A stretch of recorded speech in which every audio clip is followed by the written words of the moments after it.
은혜 받으실 하나님 말씀은 구약성경 열왕기상 19장 1절에서 8절 말씀까지가 되겠습니다. 아합이 엘리야가 행한 모든 일과 그가 어떻게 모든 선지자를 칼로 죽였는지를 이세벨에게 말하니, 이세벨이 사신을 엘리야에게 보내어 이르되, 내가 내일 이맘때에는 반드시 내 생명을 저 사람들 중 한 사람의 생명과 같게 하리라.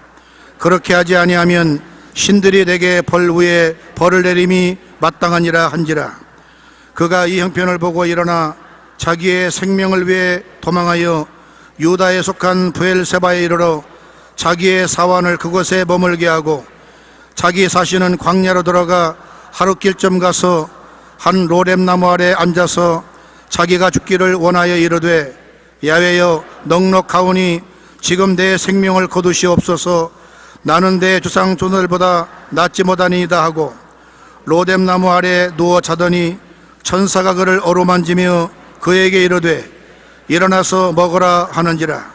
본즉 머리맡에 숯불에 구운 떡과 한 병물이 있더라.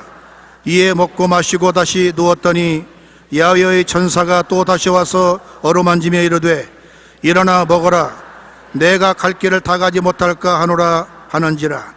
이에 일어나 먹고 마시고 그 음식물의 힘을 의지하여 40주 40야를 가서 하나님의 산 호렙에 이르니라. 아멘.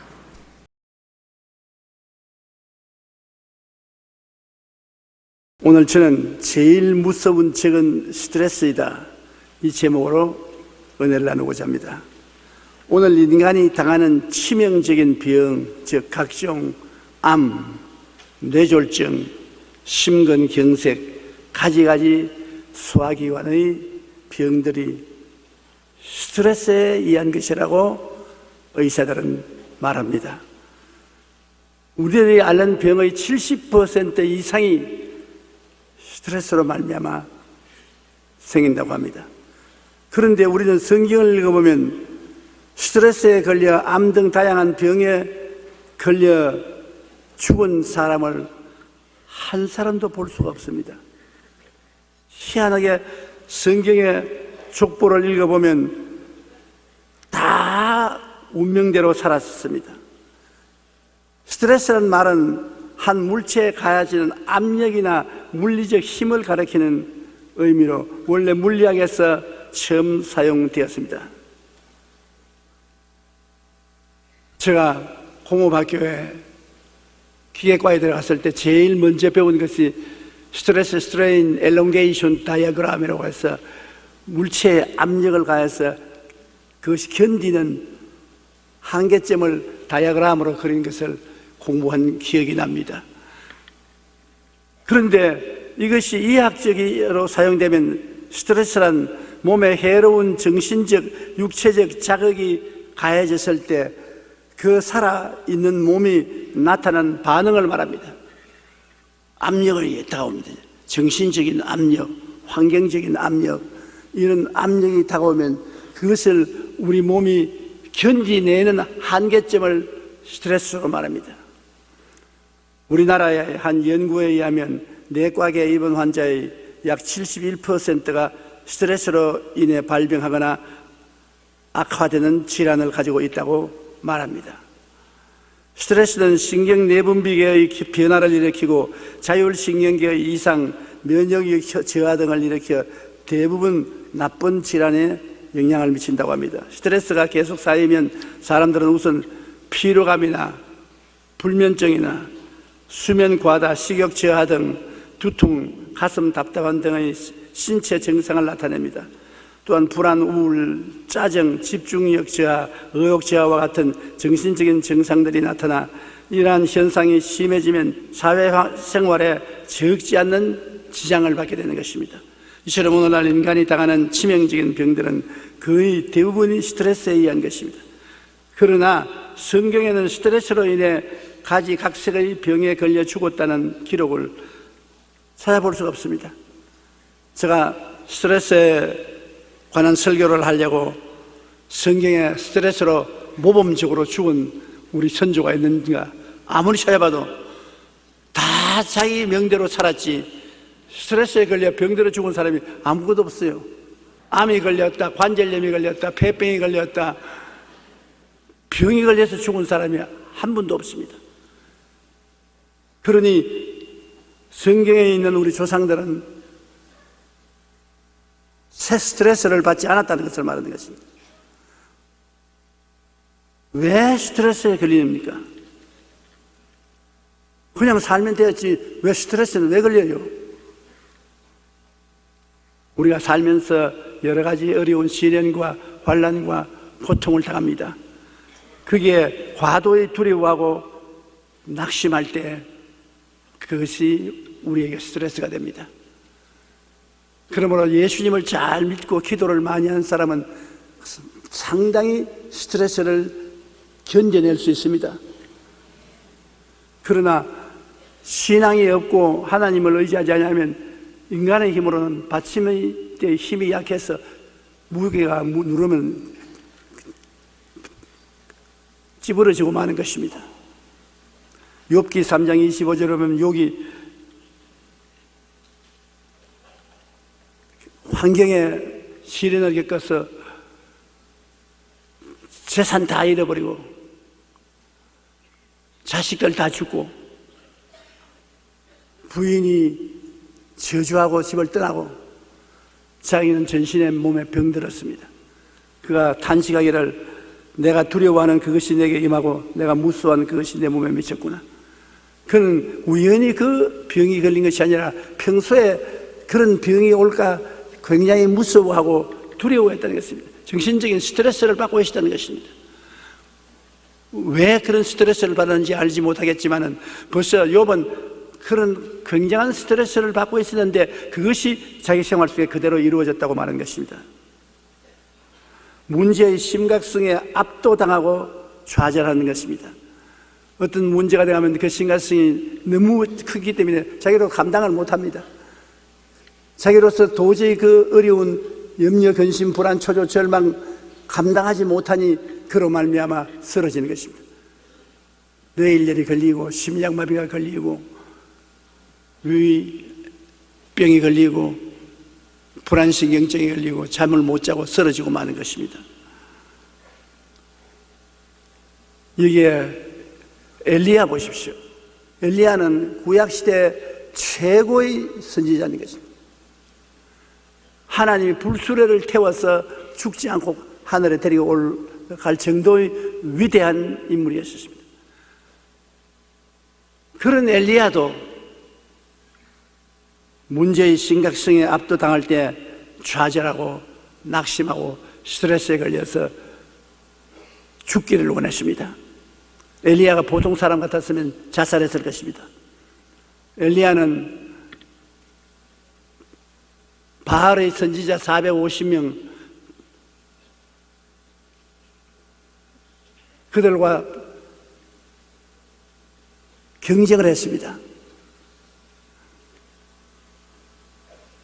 바알의 선지자들이 이스라엘 백성들에게 바알을 신봉하게 함으로 야훼를 배반하고 반역함으로 하나님께서 진노하사 3년 6개월 동안 비가 오지 않게 했습니다. 그래서 이스라엘은 완전히 가뭄으로 불탈 정도가 된 것입니다.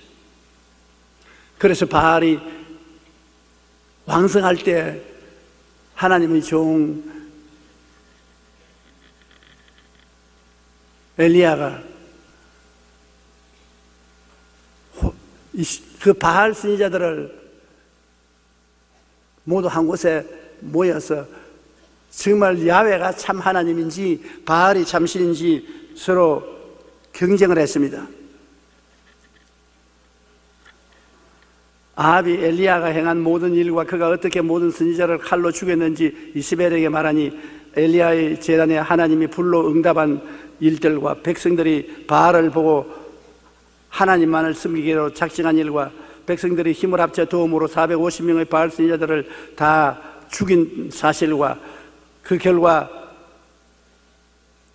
엘리야가 기도하니까 갈멜산에서 하나님이 응답하셔서 비를 주셨다는 이야기를 자기 아내 이세벨에게 아합이 이야기를 다 하니까 이세벨이 분도 망심해서 내일 이맘때 내가 되기 전에 엘리야를 죽이겠다.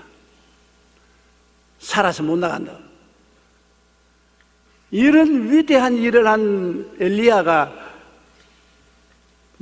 마음을 놓고 있을 때 이세벨의 협박과 공갈을 들으니까 그만 무너졌습니다. 그러므로 자신할 사람이 아무도 없어요. 마음의 긴장을 놓고 있을 때 갑자기 굉장한 협박과 공갈을 당하니까 엘리야가 그 협박과 공갈에 견디지 못하고 일어나서 도망을 치고 거기에서 종을 두고 하늘로 하룻길을 걸어서 더 깊은 광야로 들어가서 로렌나무 밑에 앉아서 죽기를 원했습니다. 이세벨이 사신을 엘리야에게 보내어 이르되 내가 내일 이맘때에는 반드시 내 생명을 저 사람들 중 한 사람의 생명과 같게 하리라. 그렇게 하지 아니하면 신들이 내게 벌 위에 벌을 내림이 마땅하니라 한지라. 이 말을 듣고 무서워하고 두려워했습니다. 무서움과 두려움은 우리의 마음속에 굉장한 스트레스가 되는 것입니다. 엘리야 같은 위대한 사람도 심한 스트레스를 당하니까 죽기를 원했었습니다. 근데 우리같이 평범한 사람이야 스트레스 당하면 살 희망이 다 없어지고 자살하려고 하는 사람들이 생기는 것은 당연한 일인 것입니다.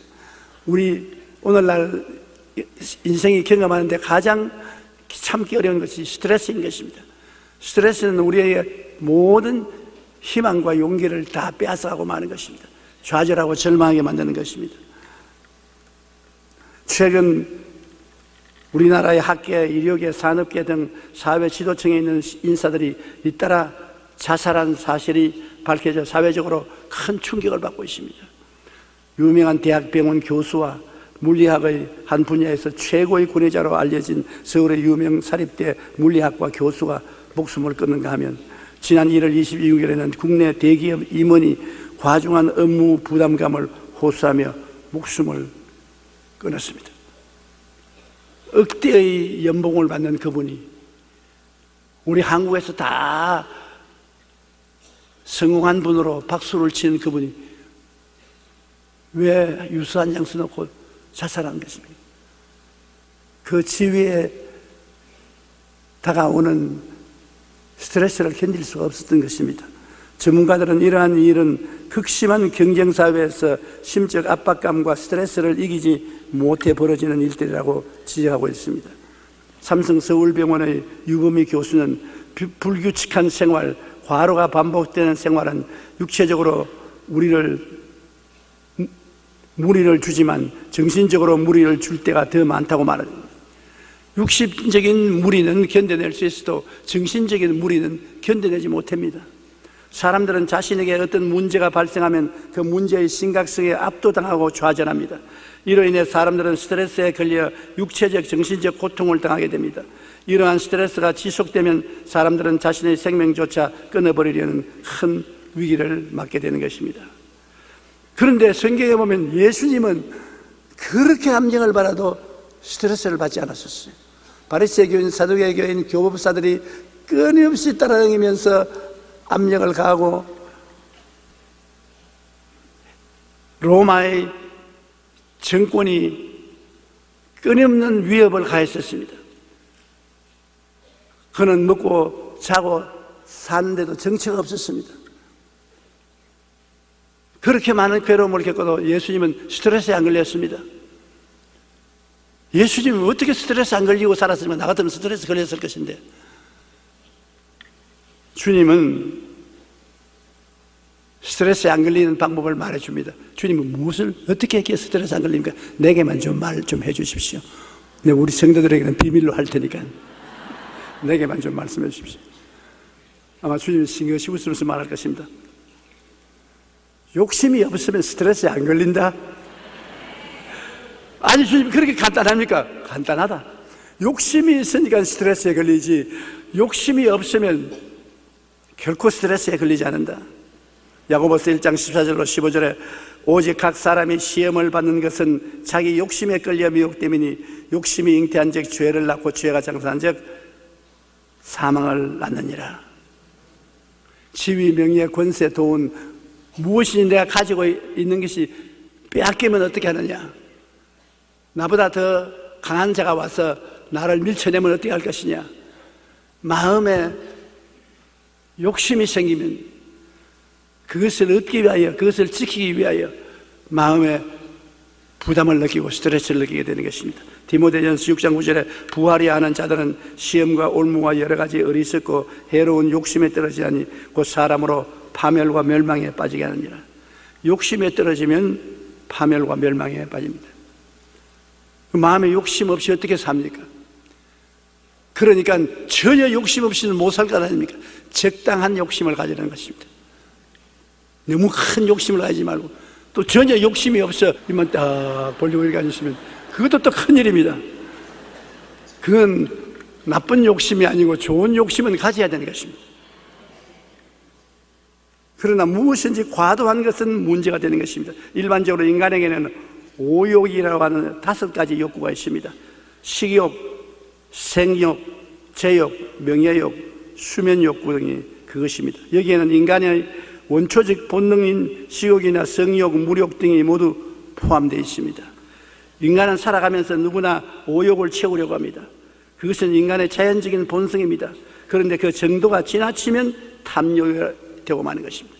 그냥 욕심은 괜찮은데 탐욕이 되면은 스트레스를 받게 되는 것입니다.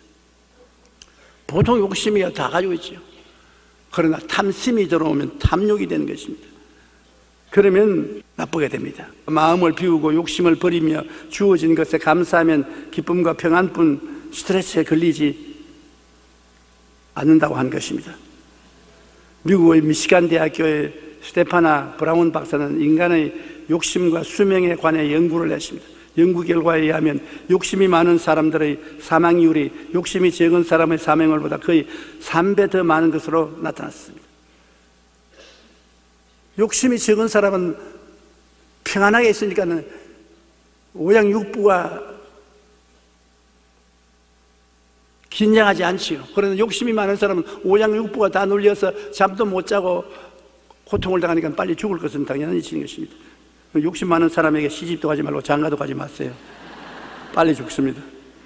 록펠러는 53세가 되었을 때 특이한 소화불량성 질병을 알았습니다.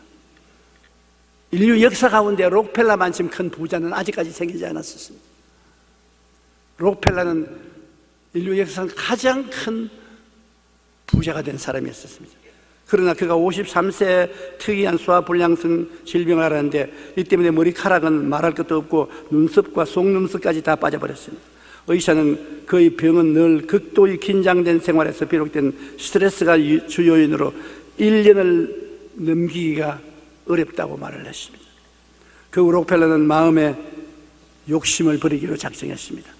그리고 온전한 11조와 감사의 생활로 철저하게 하나님 중심의 삶을 살았습니다. 그는 교회를 무려 4,928개나 건축했습니다. 시카고 대학 등 종합대학과 단과대학을 각각 12개씩 지으며 사회에 기부하는 모범을 보였습니다. 그는 1년밖에 살지 못한다는 선언을 받았지만 욕심을 버리고 하나님께 헌신해 98세까지 건강하게 살다가 갔었습니다.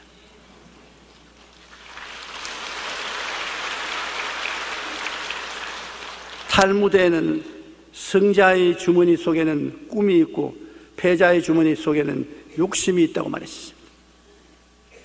꿈과 욕심은 다릅니다. 과도한 욕심으로 인한 스트레스는 몸과 마음을 병들게 하지만 마음의 욕심을 버리고 자신이 가진 것으로 이웃에게 나누어 주고 베풀 때 건강뿐만 아니라 더욱 풍성한 은혜와 축복의 삶을 살 수 있게 되는 것입니다. 그렇기 때문에 우리 교회 성도 여러분, 사랑과 행복 나누기 운동에 참여해서 우리가 가진 조그마한 사랑과 행복을 나누면 그만큼 수명도 길어지는 것입니다. 우리의 살고 죽는 고난은 하나님의 손에 있습니다. 또 그뿐 아니라 모든 것을 맡길 수가 있어야 되는 것입니다. 우리가 스트레스에 안 걸리려면 모든 것을 맡겨야 돼요.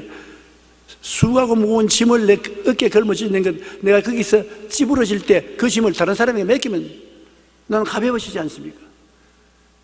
인생의 짐을 주님께 맡길 수가 있어야 되는 것입니다.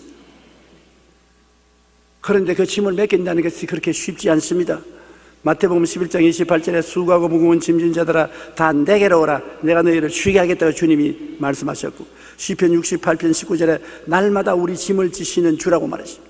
날마다 우리의 짐을 지기를 원하시고 너희 염려를 다 주께 맡기라 이는 그가 너를 돌봐주신다고 말하셨습니다. 하나님께서는 내가 너 짐 때문에 죽었는데 왜 내가 다 청산한 것을 내가 걸머지고 야단 법석을 떠느냐, 그렇게 말합니다. 그러니 여러분과 나의 수고하고 무거운 짐은 2000년 전에 주님이 십자가에서 다 청산해버린 것입니다. 그런데 우리가 안 믿거든. 그거를 믿고 주님께 우리 짐을 맡기지를 못합니다. 예수님은 짐을 안 짊어지셨습니다. 예수님께서는 십자가에 못 박아 죽을 것을 생각하고 마음에 굉장히 번뇌로웠습니다. 그가 감람산에 기도하러 들어갈 때 제 아들에게 말씀하기를 내가 마음이 지금 번뇌로워 죽을지니라. 그러나 예수님은 그 번뇌로 말미암아 스트레스에 걸려서 쓰러지지 않았었습니다. 그가 왜 그렇습니까? 마음에 괴로워 죽을지인 것은 당연한 일입니다. 십자가에 못 박아 죽을 것을 뻔히 알고 있으면서 나 십자가에 못 박아 죽는다. 그건 정신 이상자지 보통 사람은 아닙니다. 보통 사람은 다 십자가에 못 박아 죽을 그 고통을 마음속에 느낍니다. 미리 알고 있으니까. 현명한 사람일수록 더 뼈저리게 느낍니다. 난 십자가에 못 박아 죽을 것이다. 그가 하나님 앞에 꿇어 엎드려 하나님이여 할 수만 있거든 이 잔을 내게서 옮기시옵소서. 그러나 내 뜻대로 마옵시고 주님 뜻대로 하시옵소서. 그게 비결인 것입니다.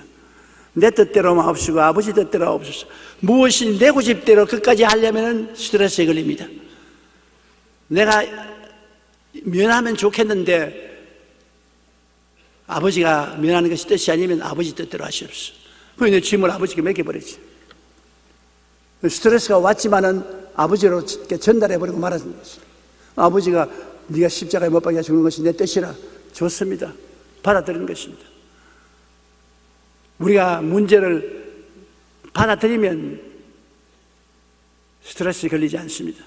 그 운명에 대한 저항을 하고 그것을 벗어나려고 하고 그것을 이기려고 하니까 마음의 스트레스에 걸리는 것입니다. 그러므로 우리가 모든 것을 주님께 맡긴다는 것 굉장히 중요합니다. 빌립보서 4장 6절로 7절에 아무것도 염려하지 말고 다만 모든 일에 기도와 간구로 너희 구할 것을 감사함으로 하나님께 아뢰라. 그리하면 모든 지각에 뛰어난 하나님의 평강이 그리스도 예수 안에서 너희 마음과 생각을 지키시리라. 마음의 평강이 올 때까지 하나님께 부르짖어 기도하는 것입니다. 그러면 마음의 평안이 와서 마음을 점령해 준다. 요한복음 14장 27절에 평안을 너희에게 끼치노니 곧 나의 평안을 너희에게 주노라. 내가 너희에게 주는 것은 세상에 주는 것과 같지 아니하니라. 너희는 마음에 근심하지도 말고 두려워하지도 말라. 그러므로 우리 하나님은 우리가 염려, 근심, 불안, 초조, 절망을 갖기를 원치 아니하십니다. 우리가 스트레스에 걸리는 것 하나님이 참으로 원치 않습니다. 우리가 마음에 평안을 가지기를 원하시는 것입니다. 이 평안을 가지는 것은 우리 하나님께 우리의 짐을 맡기는 도리밖에 없습니다. 끊임없이 짐을 하나님께 맡기고 우리 가슴 속에 담아놓지 말아야 되는 것입니다. 우리 하나님과 우리와 함께하면 우리는 스트레스에서 이겨나올 수가 있는 것입니다. 저는 언젠가 열심히 목회하는 목사님들과 대화를 한 적이 있습니다. 한 분은 저에게 이렇게 말했습니다. 조 목사님, 저는 제 자신이 죽고 예수님만 내 안에 사시도록 아무리 노력해도 제 자신이 좀처럼 죽지 않는데 정말 어떻게 해야 될지 모르겠어요. 내가 죽고 예수님이 살아달라고 해도 안 되는데 어떻게 합니까? 다른 목사님은 욕심을 다 버리고 나 자신까지 버려야만 참된 마음의 평화를 얻겠는데 나 자신을 버린다고 하면서도 쉽게 버려지지가 않습니다. 늘 내 자신을 내가 짊어지고 다닙니다. 저도 그 목사님들의 말에 동감을 했습니다. 그러나 마음을 비우지 않는 한 마음의 평화를 갖기는 대단히 힘이 듭니다. 어떻게 되었든지 내 자신을 예수님과 함께 십자가에 못 박아야 됩니다. 그리고 욕심과 탐심을 저버려야 되는 것입니다. 독일의 대문호였던 꾀테는 80세 이런 고백을 했습니다. 나는 단 몇 주 동안이라도 참으로 행복한 마음을 가진 적이 없었다. 내가 평안함을 느끼고자 할 때는 내 자아에서 벗어날 때뿐이었지만 오래가지 못했다. 세계적인 스카긴 꾀테가 80세 몇 주 동안 일생에 마음의 평안을 느꼈다. 그것도 자기 자아에서 벗어났을 때, 자기를 떠났을 때 평안을 느꼈다. 그러니 우리같이 위대한 조무래기는 마음의 스트레스를 받는 것이 당연한 이치인 것입니다. 그러나 꾀테보다도 우리가 나은 점은, 꾀테는 위대한 지성가였지만 우리 같은 신앙은 없었습니다. 우리는 예수님을 믿고 있는 것입니다. 우리 힘으로는 안 됩니다. 예수님 덕분으로 됩니다. 그러므로 예수 죽음 내 죽음, 예수 부활 내 부활, 예수 생활 내 생활이 되고 예수님께 완전히 의지해서 살면 그로써 우리 마음속에 평안을 얻을 수가 있는 것입니다. 예수님을 의지해서 탐욕도 버리고 예수님을 의지해서 무거운 짐도 다 맡기고 우리가 평안을 누릴 수가 있는 것입니다. 우리가 스트레스에 걸리지 않으려면 욕심을 버리고 마음을 비워야 하는데 예수님은 이 세상에 사시면서 전혀 스트레스에 들지 않으셨습니다. 왜냐하면 예수님은 추호도 욕심이 없으시고 오직 아버지의 뜻에만 복종하고 아버지의 뜻에 모든 것을 맡겼기 때문에 주님은 스트레스에 걸리지 않으셨습니다. 그런데 엘리야는 스트레스에 걸렸습니다. 엘리야는 잠시 동안 방심을 했습니다. 이제 바알 선지자들과 싸워서 이기고 그들을 다 450명이나 잡아서 죽이고 비가 오지 않은 이스라엘에 기도해서 비를 오게 하고 했으니 이제는 안심하고 이스라엘 백성들을 주께로 이끌어 나갈 수가 있다고 생각했었습니다. 그것이 방심이었습니다. 방심을 하고 있을 때 스트레스가 기습을 해 들어와서 그는 완전히 자신을 잃어버리고 말았던 것입니다. 그렇게 위대한 선지자가 아무도 만나지 아니하고 광야로 도망을 쳐서 요르단 밑에 들어누워서 죽기를 원했습니다. 요사이 말하면 자살하기를 원했습니다. 주님, 이만하면 되었으니 나 생명 거두어 주시옵소서. 열왕기상 19장 5절로 7절에 로뎀나무 아래 누워 자더니 천사가 그를 어루만지며 그에게 이르되 일어나서 먹으라 하는지라. 본적 머리맡에 숯불에 구운 떡과 한 병 물이 있더라. 이에 먹고 마시고 다시 누웠더니 야훼의 천사가 또다시 와서 어루만지며 이르되 일어나 먹어라. 내가 갈 길을 다 가지 못할까 하노라 하는지라. 광야에서 아무도 만나지 않고 잠만 자고 깨어 먹고 마시고 했습니다. 그런데 여기 보면 천사가 와서 어루만져 주었다. 그 참 중요한 것입니다. 우리가 고통스러워 괴로울 때 가까운 사람이나 먼 사람이나 와서 마음을 어루만져 주는 건 참 중요합니다. 마음의 고통스러운 이야기를 다 들어주고 위로해주고 격려해주고 어루만져 주는 것, 그것이 치료를 가져오는 것입니다. 지금 스트레스 당해서 고통당하는 사람을 보고 꾸짖고 욕해서 아무 소용이 없습니다. 될 대로 되라고 하는 사람에게 뭐 꾸짖어봤자 무슨 소용이 있습니까? 위로해주고 격려해주고 어루만져 주는 것입니다. 천사가 와서 엘리야를 어루만져 주었습니다. 어떻게 머리를 쓰다듬어 줬는지, 얼굴에 뽀뽀를 해줬는지, 마사지를 해줬는지 그 방법은 말을 안 했어요. 그냥 어루만져 주었다고 말하는 것입니다. 그러므로 남편 여러분, 부인이 짜증을 내거들랑 스트레스에 걸려서 그렇습니다. 어루만져 주세요. 잔소리 하지 마라. 뭘 그가 야단이야 그러지 말고 잘 어루만져 주세요. 그 방법은 나는 몰라요. 여러분이 알아서 하세요. 아내 여러분, 남편이 세상에 나가서 경쟁사회에서 고통을 당하고 스트레스에 걸려서 집에 들어와서 단시한테 잔소리를 자꾸 하면 점점 스트레스에 더 걸립니다. 어루만져 주세요. 머리를 쓰다듬어 주고 무릎 벽에 해가지고서 좀 쓰다듬어 주세요. 그렇게 주면 스트레스에서 많이 벗어날 수 있는 것입니다. 사람이 스트레스에 걸리면 자기 힘으로 스스로 일어날 수 없는 것입니다. 그리고 스트레스에 걸렸을 때 이 성경에는 보니까 먹고 자라는 것입니다. 다른 것도 하지 말고 먹고 또 자고 또 일어나거든 또 먹고 또 자고. 앞으로 스트레스에 걸린 사람에게 금식하고 철야하라고 하지 마세요. 그럼 더 스트레스에 걸려요. 스트레스에 걸리거든 집에 데려와서 아주 푸근한 잠자리를 만들어서 자게 하고 맛있는 음식 만들어서 먹고 또 자게 하고 어루만져 주고 그렇게 하면 스트레스에서 회복될 수 있습니다. 고린도후서 1장 4절에 보면 우리의 모든 환난 중에서 우리를 위로하사 우리로 하여금 하나님께 받는 위로로서 모든 환난 중에 있는 자들을 능히 위로하게 하시는 이로다.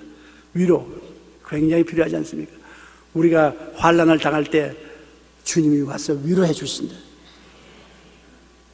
요한복음 14장 16절로 18절에 내가 아버지께 구하겠으니 그가 또 다른 보혜사를 너희에게 주사 영원토록 너희와 함께 있게 하시리니 그는 진리의 영이라 너희는 그를 아나니 그는 너희와 함께 거하시며 또 너희 속에 계시겠습니다. 내가 너희를 고아와 같이 버려두지 아니하고 너희에게로 오리라. 이 보혜사, 우리 쉬운 말로 말하면 컴포터, 위로자. 우리 예수 믿는 사람에게는 하나님이 위로자를 다 보내어서 보혜사 성령이 우리 속에 와서 계신 것입니다. 우리가 굉장히 괴로울 때는 성령이 우리를 위해서 위로의 역사를 베풀어 주시는 것입니다. 그래서 우리가 고난을 이길 수 있는 힘을 성령을 통해서 많이 얻을 수 있는 것입니다. 그 다음에 스트레스에서 벗어나려면 운동을 하는 것입니다. 운동 중에도 걷는 운동이 제일 좋습니다. 스트레스 해소의 제일 좋은 방법이 조깅인 것입니다. 하나님은 엘리야 보고 브엘세바에서 호렙산까지 걸어가라 했습니다. 약 350km에서 400km 정도 됩니다. 그 길을 걸어가라, 조깅하라, 뛰든지 그냥 걸어가든지 자원 다리로서 걸어가라는 것입니다. 운동 중에 제일 좋은 운동이 걸어가는 것입니다. 그러면 뇌가 활성화되고 온몸에 혈액순환이 잘 되어서 스트레스가 사라지고 피로가 없어지고 건강해지는 것입니다. 그러므로 걷는 것이 참 좋습니다. 요사이 스트레스에 너무 걸린 이유는 많이 차 타고 다니게 되었습니다. 너무 타고 다니고 걷지 않기 때문에 스트레스에 걸리는 것입니다. 그러므로 여러분이 돈이 없어서 자동차가 없어서 못 타고 간다고 탄식하지 마십시오. 자동차를 못 타는 것은 건강해지라고 오래 살라고 하나님이 복을 주신 것입니다. 그러므로 걸어다니면 차 타고 가는 사람 보고 아이고 불쌍하다 이렇게 두 다리를 걸어다니면 오래 살 것인데 저렇게 차를 타고 다니면 얼마 못 살라고 그런다고 그렇게 말할 수 있습니다. 걷는 것이 제일 좋아요. 제가 이제 나이가 먹어가 몸이 참 괴로울 때 종종 병원을 찾아가서 어드바이스를 받는데요, 요사이 의사들마다 만나면 걸으라고 합니다. 다른 약이 없어요. 목사님 걸으시오. 그런데 가만히 살아보니까 걷기만 좀 힘든 것이 없어요. 요사이 걷기가 그렇게 쉽지 않아요. 저는 여의도 끝 고군에 내려가지고서 아침에 걷는데 요새는 추워서 걸을 수가 없어요.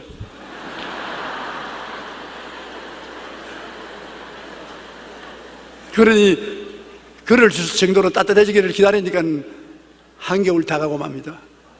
걸을 여가가 없어요. 그러나 하나님도 스트레스에 걸리고 우울증에 걸린 엘리야에게 운동을 하라고 그랬습니다. 골프 치라고 말 안 했어요. 너 가서 골프 쳐라. 수영해라. 철봉해라.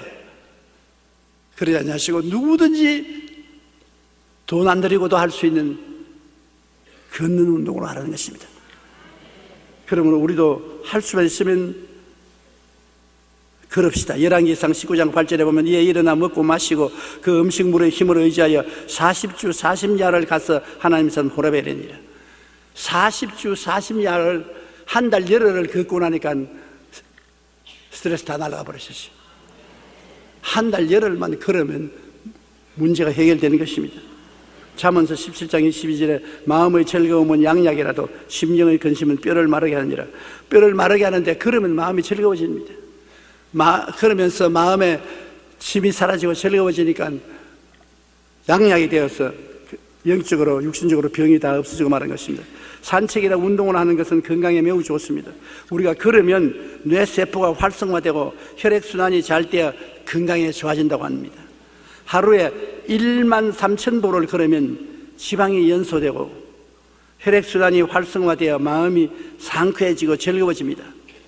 마음이 즐거우면 우리 몸에서 그 어떤 세균도 막아낼 수 있는 호르몬이 분비되어 스트레스와 병으로부터 치료함을 받게 되는 것입니다. 많은 사람들이 이러한 걷기나 조깅으로 체력을 유지하고 건강을 지켜왔습니다. 12,000보 내지 13,000보. 여러분께서 마음에 결심을 하고 그러십시오. 여러분이 그러면 저도 따라 걷겠습니다. 여러분이 안 걷기 때문에 제가 안 따라 걷죠. 우리 새해에는 걷는 운동을 많이 서로 격려해서 하십시다. 빌리그레햄 목사님도 늘 조깅으로 건강을 유지한다고 말하셨습니다. 과거 루즈벨트 대통령이나 역대 미국 대통령을 보면 걷기나 달리기를 해서 신체 건강을 유지했다고 말하고 있는 것입니다. 동의보감에 보면 건강을 위해서는 3보가 있어야 한다고 합니다. 식보, 약보, 행보인데 식보란 밥을 잘 먹는 것이고 약보는 보약을 적당히 먹는 것이고 행보는 많이 걷는 것을 말합니다. 밥도 잘 먹고 보약도 가끔 먹고 많이 걸으면 우리가 건강을 유지할 수가 있는 것입니다. 이처럼 산책이나 조깅을 하는 것은 심신의 피로를 풀고 마음을 상쾌하게 하여 스트레스를 해소할 수 있는 좋은 방법이 되는 것입니다. 그래서 하나님이 산 호렙에 가서 굴 속에 들어가서 엘리야는 영적으로 회복했습니다. 영적으로 신앙이 떨어지고 성령 충만을 잃어버린 그가 호렙산 바위 굴 속에 들어가서 하나님과 대화할 수 있게 되고 세미한 음성을 얻게 되고 마음이 뜨거워지고 사명을 새롭게 받아서 그 사명을 다하고 하나님이 하늘로 데리고 올라가는 것입니다. 우리가 스트레스에서 해방되는 최후의 방법은 기도하는 것입니다. 신령한 은혜를 회복하는 것입니다. 성령을 충만히 받는 것입니다. 먹고 자고 그 다음에는 조깅하고 걷고 그 다음에는 오살리 기도원에 들어가서 기도해서 성령 충만 받고 하나님의 미세한 음성을 들으면 스트레스 굿바이, 완전히 스트레스에 해방될 수 있는 것입니다. 하나님의 음성이 마음에 들려올 정도로 하나님의 은혜를 받으면 스트레스가 그게 붙어 있을 수가 없는 것입니다. 엘리야는 하나님의 음성을 듣고 하나님의 소명을 마지막 받았으니까 소명을 실천하고 난 다음에 하나님이 엘리야를 회오리 바람을 통해서 하늘로 데리고 올라가 버리셨습니다. 우리는 살아서 하늘에 못 올라갈지라도 죽으라서라도 올라가면 그뿐입니다. 하늘은 똑같은 하늘이니까. 우리가 천국 갈 수 있다는 것은 마음에 큰 위로가 됩니다. 여러분, 우리가 언제 죽더라도 우리는 갈 곳이 있다. 삶의 목표가 있다는 것이 얼마나 좋은지 모릅니다. 삶의 목표가 없는 사람은 나이를 먹어갈수록 방황하고 허덕이는 것입니다. 허무와 무의미에 고통당하는 것입니다. 그러나 우리는 살아갈수록 우리의 목적지가 분명하므로 허무와 무의미에 시달리지 않습니다. 언제 죽더라도 겁은 좀 나지만은 그러나 천당 가는 겁니다. 생소한 곳에 가는데 겁이 안 날 때가 있어요. 그런 걱정할 것 없습니다. 예수님께서 너는 마음에 근심하지 말라. 하나님은 또 나를 믿어라. 내 아버지 집에 있을 곳이 많다고 말씀하셨습니다. 주님이 오셔서 우리 손잡고 갈 테니 두려워할 것 없는 것입니다. 여러분은 모두 다 하나님의 백성으로 이 세상에서 스트레스를 이기고 궁극적으로 천국에 가서 하나님의 영광을 누리는 하나님의 자녀 되기를 주님 이름으로 축원합니다. 우리가 성경에 보면 엘리야와 엘리사가 길을 가며 말할 때 불수레와 불말들이 두 사람을 갈라놓고 엘리야가 해오리 바람을 타고 하늘로 올라갔다고 말하고 있는 것입니다. 오늘날 세계는 스트레스 공장입니다. 끝없는 경쟁과 긴장, 불안, 공포, 낙심 등, 그러니 스트레스를 피해서 살아갈 도리가 없습니다. 그러나 주 예수님 삶을 따르면 모든 스트레스에서 벗어날 수 있습니다. 성경에는 이렇게 말하고 있습니다. 오직 야훼를 앙망하는 자는 새 힘을 얻으리니 독수리가 날개치며 올라감과 같을 것이요 다른 박질라 해도 곤비치 아니하겠고 걸어가도 피곤하지 아니하리로다. 달려갈지라도, 세상의 일에 쫓겨서 달려갈지라도 곤비하지 아니하며 스트레스에 걸리지 아니하고 걸어가도 피곤치 않다. 여유가 만만해서 시간이 많으면 피곤하지 않습니까? 실정이 나지 않습니까? 그러나 하나님을 앙망하면 여유 만만하게 가도 인생이 피곤하지 않다는 것입니다.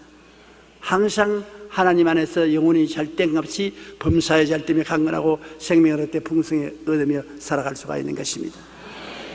우리는 모두 다 이 스트레스 많은 세상에서 그리스도와 손을 잡고 탐욕을 저버리고 주님께 의지해서 스트레스를 이기고 살게 되시기를 주님 이름으로 축원합니다. 우리 기도드리겠습니다. 살아계신 우리 아버지 하나님, 우리는 스트레스가 꽉 들어찬 세상에 살고 있습니다. 그러나 주님이 같이 계심으로 주님의 은혜에 의해서 탐욕을 버리고 하나님의 축복을 받아 살 수 있고 주님께 수고하고 무거운 짐을 맡김으로 하나님의 능력을 받아서 살 수 있으므로 스트레스를 벗어날 수 있는 것을 생각할 때 감사하고 찬송합니다. 하나님 아버지여, 오늘 이 가운데 스트레스 받은 사람이 있으면 모두 다 예수님께 짐을 맡기게 도와주시옵시고 하나님의 은혜로 스트레스를 이기고 나아가게 도와주시옵소서. 주님의 위로를 받고 먹고 마시고 자고 깨고 함으로 평안을 누리고 우리가 걸어서